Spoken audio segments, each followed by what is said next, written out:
Bueno, que Dios les bendiga una vez más, amados hermanos en Cristo Jesús. Gracias a Dios por esos testimonios que de una manera u otra nos alentamos. Usted se da cuenta que nos alentamos los unos a los otros en fe, en ánimo, en decir, podemos seguir adelante. ¿Por qué? Porque a veces nos sentimos solos. Cuando pasamos una prueba pensamos que somos los únicos, pero al escuchar diferentes testimonios nos damos cuenta que como iglesia pasamos situaciones difíciles cada uno en sus diferentes áreas, pero de una manera u otra como iglesia debemos de perseverar. Hay un principio que dice, no respecto a la iglesia, pero vamos a tomarlo, respecto a los tiempos finales, el que persevere hasta el final, este será salvo. Sin embargo, yo tomo el principio de la perseverancia. Si nosotros perseveramos hasta el final, después de la prueba, o en una prueba, hasta el final, vamos a tener la victoria, hermanos. Dios prometió estar con nosotros, decía el hermano Javier que escuchó, en el mundo tendréis aflicciones. Entonces, ¿qué nos sorprende? Ya el Señor nos los había dicho. El Señor no nos deja desarmados, no nos deja inermes, o sea, sin armas, sino al contrario, el Señor ya nos dice lo que nos viene por estar en este mundo. Pero aún estando en este mundo y aún diciéndonos lo que nos puede venir, Él nos da armas y nos da consuelo, paz y seguridad diciendo, pero confiad, yo vencí al mundo, tranquilos, todo está bajo mi control. Bueno, y hablando de control y hablando de Jesús, pues nada más ni nada menos, vamos a nuevamente abrir la palabra.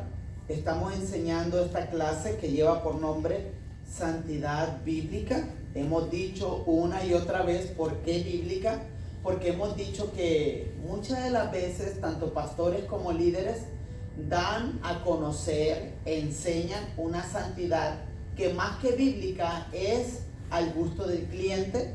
Son ideologías que no tienen nada que ver con la santidad que Dios demanda. Y pues para eso ya no vamos a hablar tanto, porque ya tenemos varios videos atrás que estuvimos hablando al respecto. Pero sí quiero agarrar como contexto en el tópico donde nos metimos hace dos martes, que es el tópico que dice elementos que Dios usa para la santidad del hombre. Elementos que Dios usa para la santidad del hombre. Y pues usted sabe que hemos venido hablando de la santidad en el cristiano, que más que obras, que más que cosas que tienen que ver con para que me vean, lo importante no es lo de afuera, sino primero comenzamos con lo de adentro. Porque aún haciendo buenas obras nos hemos dado cuenta que aún obrando bien podemos estar pecando. ¿Se recuerda? Entonces por eso es de que hacemos énfasis cada vez que comienzo la clase de que la santidad debe de ser santidad bíblica. O sea, en otras palabras, la santidad es vivir los principios que Dios dejó establecidos. Y hoy más que nunca, mi querido hermano, al final yo voy a hablar con usted y usted se va a dar cuenta que hoy más que nunca, si usted no tomó, yo recuerdo que al inicio del año, o si no, usted dígame, no, se equivocó pastor, se equivocó hermano Leo. Yo recuerdo que al inicio del año, que se me hace tan rápido, ya vamos más de la mitad, pero gracias al Espíritu Santo que me recuerda esto, díganme si estoy equivocado. Ustedes recuerdan que yo mencioné al inicio del año que hay que levantar los parámetros de santidad. Ustedes recuerdan que yo mencioné algo de eso al principio del año, que yo les dije, hermanos, ¿cuáles son tus metas? ¿Cuáles son tus deseos? Etcétera. Y que yo les dije, pues yo les aconsejo de que una de sus principales metas sea levantar los parámetros de santidad, donde en muchas áreas de nuestra vida o de otras personas se han caído y no les importa vivir santidad hoy en día en la iglesia. Y no solamente hablando de un colectivo como congregación, sino hablando de un selectivo como un cuerpo de liderazgo. Ya no les importa la santidad, tenemos líderes con hijos con vidas dobles, ellos mismos, los propios líderes con vidas dobles, pastores, etc. ¿Me entiendes? Entonces, pues nada más ni nada menos que esta clase cayó muy bien en este año 2019, pues para que levantemos esas murallas, para que levantemos esos parámetros en cuanto a la santidad se refiere. Y después lo va a entender, usted va a decir, wow, verdaderamente Dios nos está hablando. Después lo entenderá con más razón. Entonces, ¿qué dijimos? ¿O cuáles dijimos que eran los elementos que Dios usa para la santidad del hombre? Antes de entrar en esos elementos, yo toqué a una persona muy especial, que fue el Espíritu Santo. Y dijimos que el Espíritu Santo era el complemento de lo que después comenzamos a desglosar. Que el primer elemento fue la palabra. El hermano Walter levantó su mano. Pastor, ¿podría explicar cómo es de que estos dos se unen? No, a ver, explíquelo. De que es como un elemento que los dos tienen que trabajar juntos. Entonces explicamos que el Espíritu Santo sin una palabra en la vida de los hombres no puede hacer nada. Porque para hacer algo, en este caso un cristiano, debe de vivir la palabra. O debe de ejecutar una palabra, o debe de tener un rema de Dios por el Espíritu. Dimos ejemplos, los cuales fueron, dijimos Juan 3:5, de cierto te digo, que el que no naciese de agua, dijimos que esa agua es símbolo de la palabra de Dios, que nos lava, que nos purifica. También nos fuimos a primera de Pedro, capítulo 1, 22 y 24, donde leí diciendo, siendo renacidos, no de simiente corruptible, sino de incorruptible, por la palabra. Ahí también, la palabra. Ya tenemos dos textos donde hablamos de la palabra específicamente, que es un elemento de cooperación al Espíritu Santo.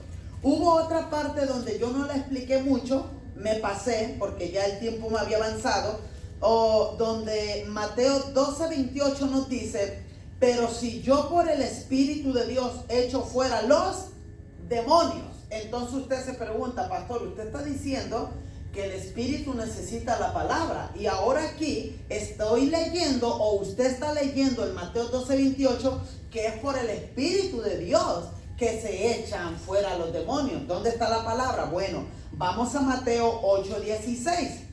Primero fue Mateo 12:28, que es por el Espíritu. Mateo 8:16 dice, y cuando llegó la noche, trajeron a él muchos endemoniados, y con la palabra echó fuera a los demonios. Usted podría objetar o preguntar, hermano Leo, disculpe, usted está enseñando que es por la palabra que usted se va a guiar en la vida, que porque el Espíritu no puede hacer nada sin una palabra en nosotros. Pero aquí usted está dando dos textos, uno que dice por el Espíritu y otro que dice por la palabra. Póngase de acuerdo, hermano Leo. No es sencillo. Es sencillo, ¿por qué? Porque está hablando precisamente del complemento del Espíritu y la palabra. A ver, explíquelo un poquito más, hermano Leo. Bueno, aquí el sacar o el echar fuera demonios es por el Espíritu, pero el Espíritu necesita una palabra, es una orden en el nombre de Jesús. O sea, es un rema, es una palabra que el Espíritu te da en ese momento para echar fuera demonios. O sea que por eso se dice que es un complemento. Sin el Espíritu Santo no hay palabra que funcione, o sin palabra no hay Espíritu Santo que funcione. Es un complemento que siempre estarán trabajando juntos. Dígame, hermana Carmen. Ahorita se me vino la iluminación de cómo es como el agua y el hielo. El hielo no puede ser hielo sin el agua, y el agua no puede ser, o sea, tiene que ser, ¿verdad? Sí, es un complemento. Ya. Es una como transformación de lo sólido a lo líquido. ¿Qué otro? Quiero nomás recordarle el texto para pasar ya a lo siguiente. Segunda Tesalonicenses 2, del 13 al 17, les dije que era, pero nosotros debemos dar siempre gracias a Dios respecto a vosotros, hermanos amados por el Señor, de que Dios os haya escogido desde el principio para salvación mediante la santificación por el Espíritu y la fe en la verdad. Fíjese, por el Espíritu y la fe en la... Ahí está el complemento. Espíritu, fe en la palabra o en la verdad. Ahí está el complemento. Segunda Tesalonicenses 2, del 3 al 17. La palabra de Dios dice en Juan 17:17, santifícalos en tu verdad. Tu palabra es verdad. Juan 15:2-3, y todo pámpano que lleve fruto lo limpiaré para que lleve más fruto. Ya vosotros estáis limpios por la palabra. Nuevamente, gloria sea al Señor. Y si quiero otros dos últimos textos, Salmo 119:9 dice, ¿con qué limpiará el joven su camino? Con guardar su palabra. Y el último, Salmo 119:11, en mi corazón he guardado tus dichos para no pecar contra ti. Y todo eso tiene que ver, o sea, usted dice, ok, yo quiero que el Espíritu Santo me lleve a la santidad. Está bien, el Espíritu Santo lo quiere llevar a la verdad y a la justicia, pero esa verdad y esa justicia, ¿dónde se encuentran? En la palabra. Esto es verdad, esto es la justicia de Dios, que si usted la cree, se viene a hacer una justicia en nuestra vida, un nacimiento de nuevo, y de ahí para adelante lo que sigue. Bueno, pastor, se podría decir que cuando alguien predica la palabra es lanzada. Se podría decir que en lo físico, lo que toca es el espíritu, o sea, lo que está haciendo tus sentimientos, lo que sea que está haciendo. Recuerda que lo que es transformado, no la palabra, sino el espíritu. lo que es transformado en nuestra vida es el espíritu. Obviamente necesitamos orejas para oír, físico, boom. Aunque ya sabemos que aún después de muertos seguimos oyendo, puesto que todo está en los sentidos, en el alma, los sentimientos, etcétera. ¿Se acuerdan lo que enseñamos? ¿Cómo se llaman los 5 sentidos? De lo físico a lo espiritual. Entonces, pero bueno, para contestar a nuestro hermano Josué, sí, lo que toca es nuestro espíritu. Lo que la palabra toca en nuestro espíritu. El receptor es el espíritu, podemos decir. Por supuesto. Que haya un altoparlante hablando muchas palabras, y cuando el espíritu, la palabra de Dios, hay un efecto. Obviamente hay una función, porque somos tripartitos y no nos separamos. Sí. Cada uno hace su función, porque en el alma están las emociones. Entonces eres tocado por el Señor, pero todo esto va llevando hasta que llega el espíritu. En el creer, que es tu emoción, tu intelecto, tu razonamiento, tú dices, yo creo esa verdad. En tu razonamiento tienes la convicción de decir, yo creo que Jesús es el Hijo de Dios. Cuando tú dices, yo creo, ¿a dónde va ese creer? ¡Bum! Hacer una explosión, ¿dónde? En nuestro espíritu. Es lo que viene al nacimiento de nuevo. Es lo que nos trae a la vida. Pero obviamente, cuerpo, alma y espíritu, pues tiene una función. Pero por supuesto, a quien Dios le habla no es en sí al alma, no es en sí al cuerpo, sino a nuestro espíritu. Por eso dice, hermano, la fe. Por eso dice la primera palabra, la fe viene por el oír la palabra. Y el oír la palabra de Dios. Decía un predicador que si, bueno, hablando de palabra, en una ocasión escuché, dice, el mismo Cristo Jesús, físicamente usted veía a Cristo Jesús, ok, carne, hueso, un Jesús. Pero decía él para tipificar, porque dice que el verbo es la palabra de Dios, el logos, la palabra de Dios. Decía, Jesús era toda la palabra, toda la Biblia, o sea, era toda la Biblia. En su ser estaba toda la palabra, porque la misma Biblia dice que Él es la palabra, Él es el verbo, el logos, el Hijo de Dios. Hay muchos misterios, hermano, que por causa de tiempo de estudio no sabemos. De tiempo y de estudio no sabemos. Hay muchísima riqueza espiritual. Por decir algo, abro un paréntesis, dejamos santidad del alma. Por decir algo, hay estudios bíblicos profundos que hablan acerca de los sacrificios en el Antiguo Testamento. Y usted solamente lee el Antiguo Testamento, sacrificio de paloma, sacrificio de becerro, sacrificio de cordero, de macho cabrío, etc. Y usted dice, ok, sacrificio. Sin embargo, cuando usted se sumerge a estudiar esto, usted se da cuenta que la sangre de cada uno de estos animales aprenda.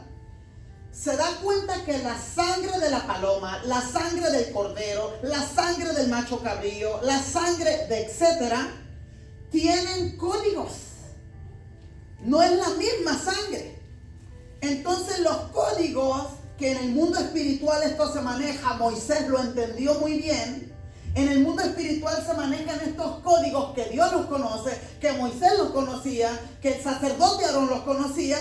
Entonces, ¿por qué esto es para esto? Porque los códigos indicaban que este sacrificio era para el pecado sexual, para el pecado de mentira, para el pecado, etcétera, etcétera. Y esos códigos eran los que suplementaban o cubrían dicho pecado, y por eso es de que si yo pecaba en un pecado sexual, yo me presentaba no con la paloma o no con lo que me están pidiendo, que dicho pecado necesita, ¿para qué? Para ser absuelto de mi pecado. Entonces usted se queda con la boca abierta y dice, wow, pastor, yo nunca había pensado eso. Yo pensé que peco, agarro una codorniz, le doy vuelta, ¡bum! Dale, sacerdote. No, tiene que ver con códigos en la sangre de dicho animal en los sacrificios. ¿Para qué? Para dichos pecados. ¿Se fijan? Eso tiene que ver con estudios bíblicos. Gilberto, Pastor, bueno, ahí me confundo un poco porque se supone que cuando la persona, digamos, una persona que es pobre y no tiene para llevar cierto animal por su pecado, pero ahí me confundo un poco porque dicen que los pobres llevaban palomas, o sea, porque no tenían para comprar un cordero, qué sé yo. Entonces ahí ya me confundí un poquito con eso. Confunde en cuanto a qué, en cuanto a lo que dice que se demandaban tales cosas, pero tú mismo te estás dando la respuesta. Si eras pobre y no podías, pues entonces también te decías que podías presentar tal. Entonces, ¿qué es lo que Dios mira? ¿Tu acto de qué? ¿De llevar el sacrificio según lo que tú puedas darle, ofrecerle, comprar, o tu acto de obediencia? La obediencia. Dios conoce, Dios no te va a demandar más de lo que tú puedas dar. En este caso, pero ese sí es un principio, lo que acabo de enseñar en cuanto a códigos. Eso sí es de ley, sí es así. Yo sé que hay muchas cosas en la ley que nos van a chocar, y como es ley, como dice la ley que así se debe de hacer, es como decir, a mí me choca que Jesús también haya hecho esto en el día de reposo, hecho esto otro en el día de reposo. Entonces nos vamos a quebrar la cabeza. Ahí es donde nosotros vemos que aún Dios en el tiempo de la ley manifestó momentos de gracia, porque sabe que el hombre que es incapaz de poder llegar a cumplir todas las demandas de la ley, porque somos hombres caídos. ¿Iba a decir algo, hermano Walter? Sí, pero no. Era cuando se presentaban los sacrificios, ¿era de manera de un pecado colectivo o individual? Bueno, están los dos. Están los dos.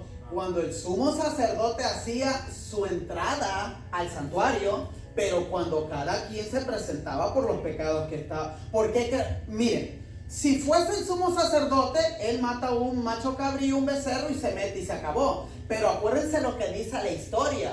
La historia enseña que iba el pueblo y sacrificaban. Y la historia enseña, hay cosas profundas, hermano, en cuanto a eso, que cuando se metían a matar y a matar eran miles de sacrificios. Dice que tenían que lavar el templo donde estaba pues el lavacro, el sacrificio, etcétera, porque dice que la sangre hasta llegaba hasta los tobillos de tanto sacrificio que había. Eso era una peste, hermano, a sangre. Eso era un mosquero, hermano. Eso era tremendos sacrificios que se hacían. ¿Quiere volver a esos tiempos? A nosotros, mire, limpiecito, bañadito, pequé, papi, aquí estoy, perdóname. Si fue sincero con todo el corazón, perdonadito. No tiene que ensuciarse, no tiene que comprar becerro, no tiene nada. Es por eso que es ahí donde nosotros muchas veces pisoteamos la sangre de Cristo, porque Él nos evitó tanto trabajo que si hubiésemos seguido lo mismo, aunque no somos judíos, ¿verdad? Obviamente, solamente los judíos hacían eso, pero digamos, seguidores de Cristo, hubiéramos judaizado si hubiera seguido la ley, seguidores de ellos, estuviéramos en la misma. Pero a Dios gracias por Jesucristo, que Él fue el último de los corderos y que nosotros hoy estamos aprovechando ese tiempo de la gracia. Aleluya. Ahora, podemos pasar, después de entrar en el tópico, elementos de cooperación para la conducción a la santidad. Dijimos que el número 1 es la palabra y el número dos son los dones ministeriales. Amén. Los dones ministeriales. Ahora, no puedo dejar pasar desapercibido el decir esto antes de pasar a los dones ministeriales.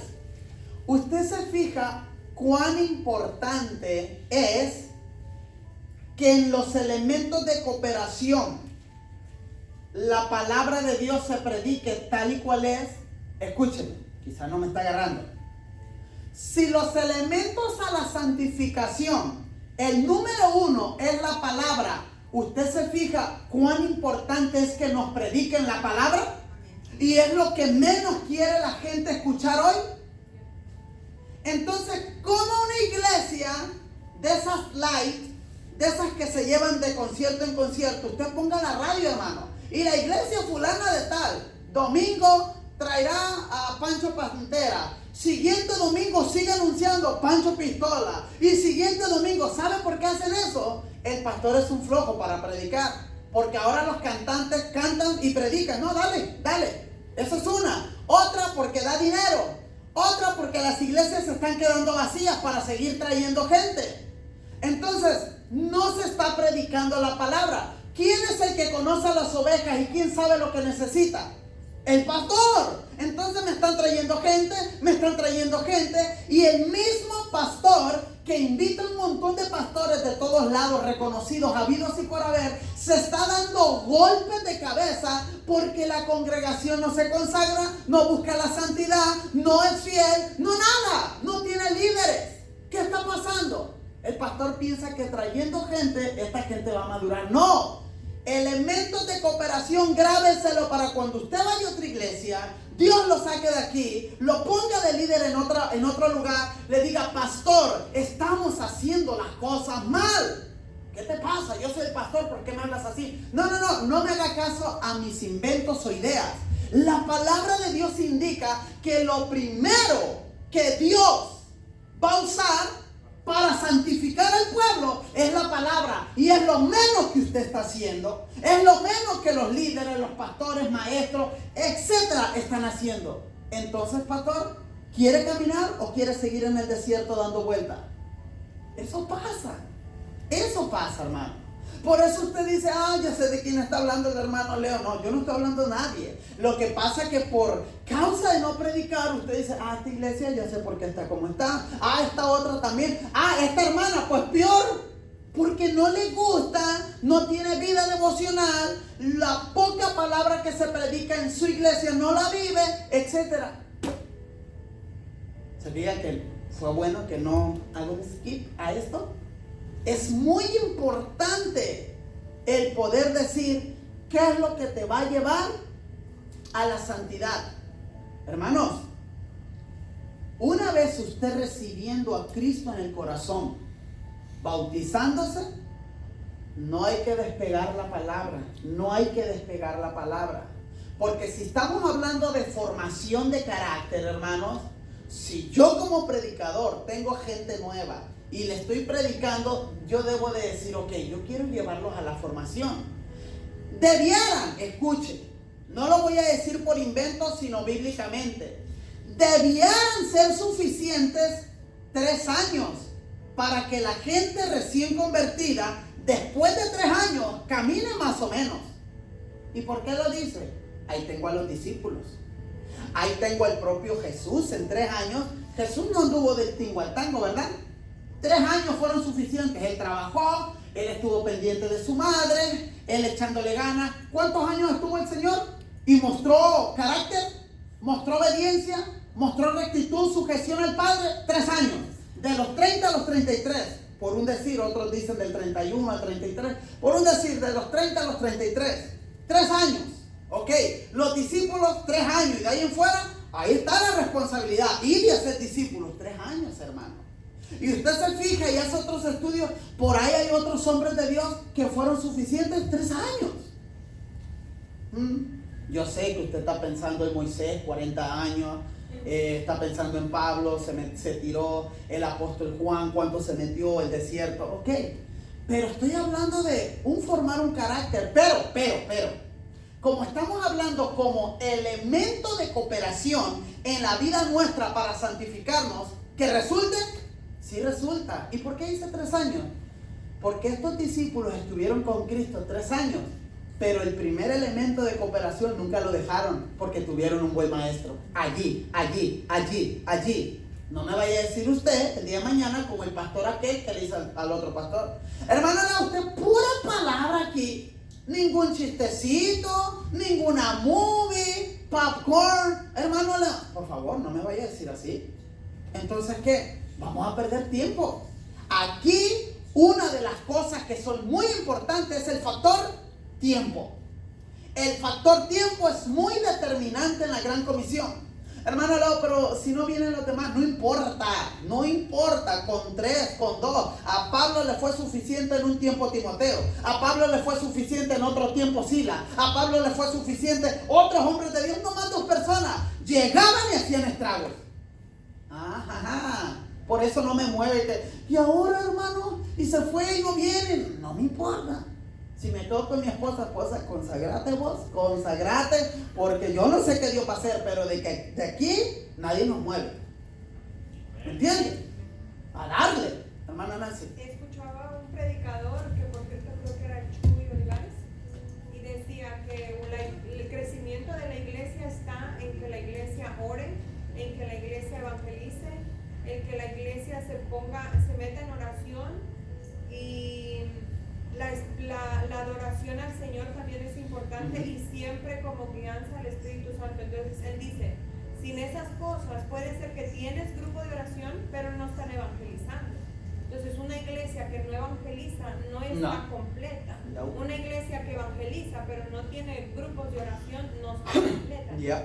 Esos son parte de también cosas que nos dan el crecimiento como iglesia. Por supuesto.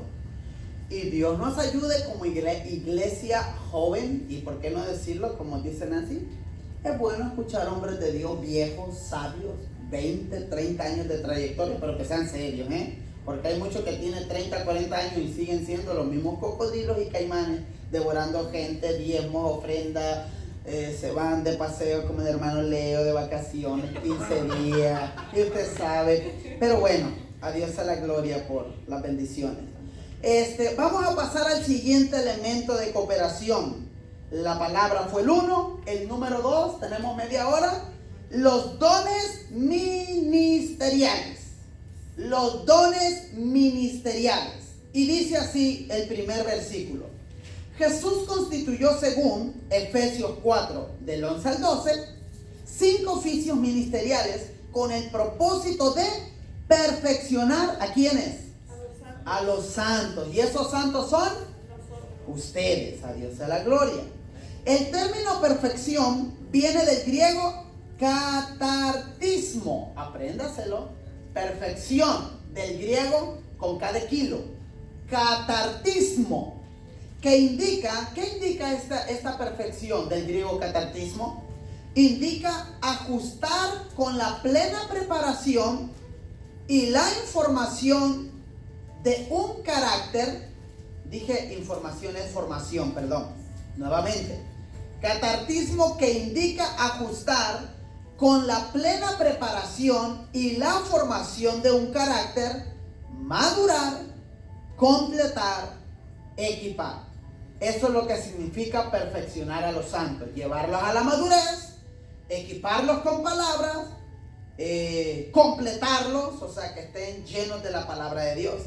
Es aquí donde podemos pensar en las iglesias que los pastores no están enseñando, no están profundizando. ¿A qué salen las iglesias donde tienen una vida light, de puro sándwich, de pura espuma, un jamón ahí entre medio de palabra? Jehová es mi pastor, nada me faltará. Un trago de agua de calcetín ahí con un limón y un tambote. Ay, qué buena estuvo la palabra. Mentiras, no hubo profundidad, hubo emociones. A su nombre gloria y todos amén, gloria a Dios. No, los gritos, las emociones, eso no es profundidad bíblica. Eso no es de que estuvo bueno el culto.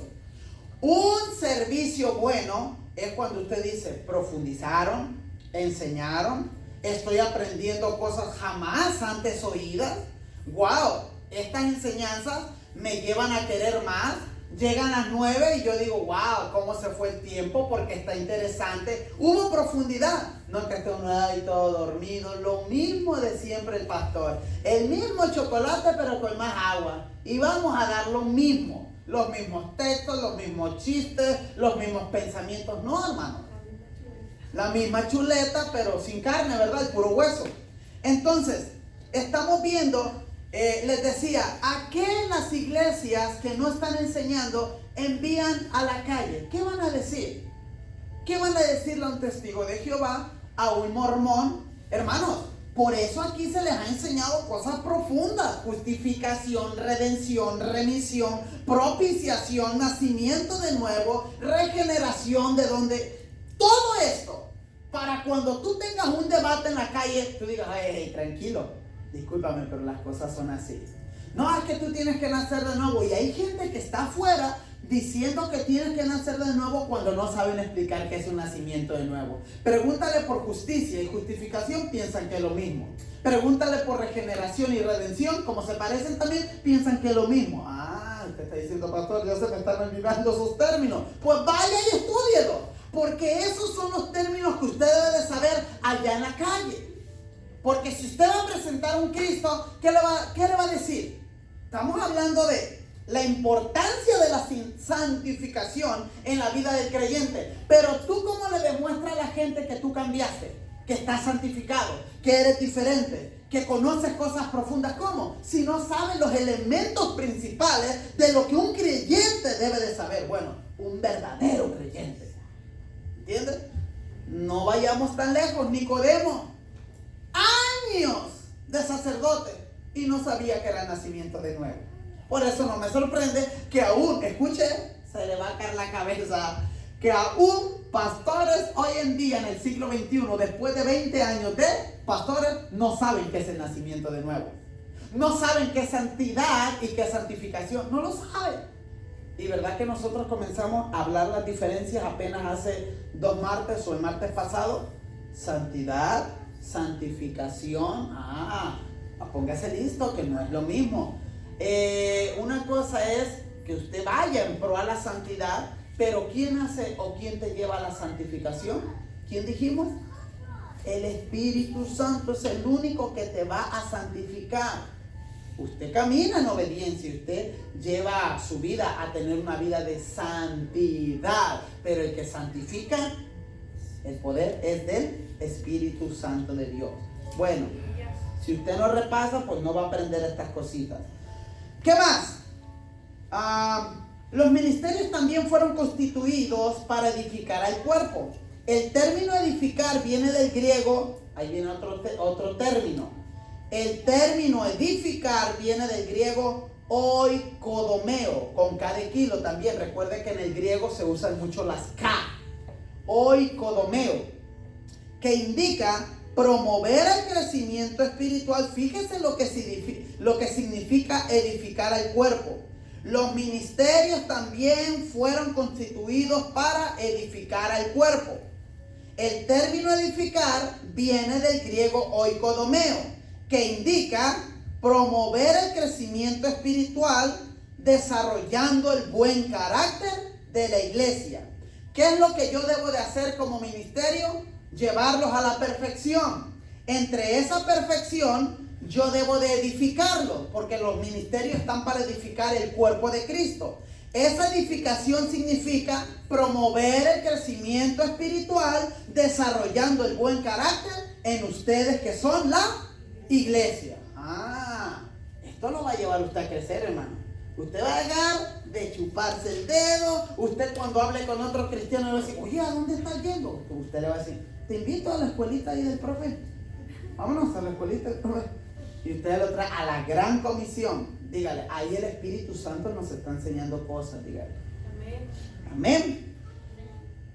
Te vi con deseo de decir algo, Josué. ¿Todo bien? Bueno, avanzo. El único elemento que un ministro tiene para alcanzar los objetivos antes mencionados es la palabra.